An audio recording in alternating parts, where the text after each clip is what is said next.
Tiyak na natutuwa ang Tehran dahil muli na namang nakukuha ng rehimen ang lahat ng gusto nito nang hindi nagbibigay ng kahit ano kapalit. Nagmamadali ang Washington na i-anansyo ang isang kasunduan sa rehimen at kasama ang Oman upang muling buksan ang kipot. At ayon mismo sa state media ng rehimen, hinihiling nila ang isang kasunduan na magbabawal sa mga barkong Amerikano at Israeli na dumaan sa kipot.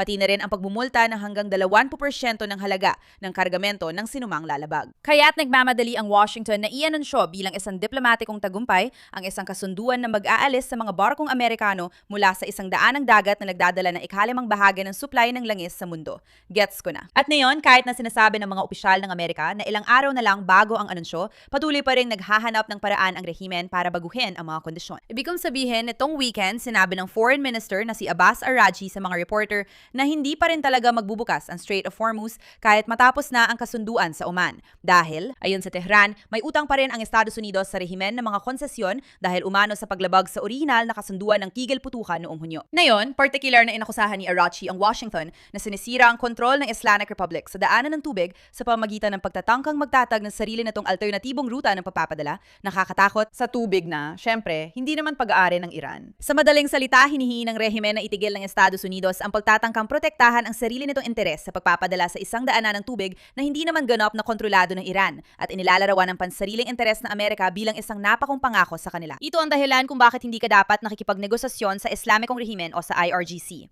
Dapat mo silang talunin sa pamamagitan ng puwersang militar.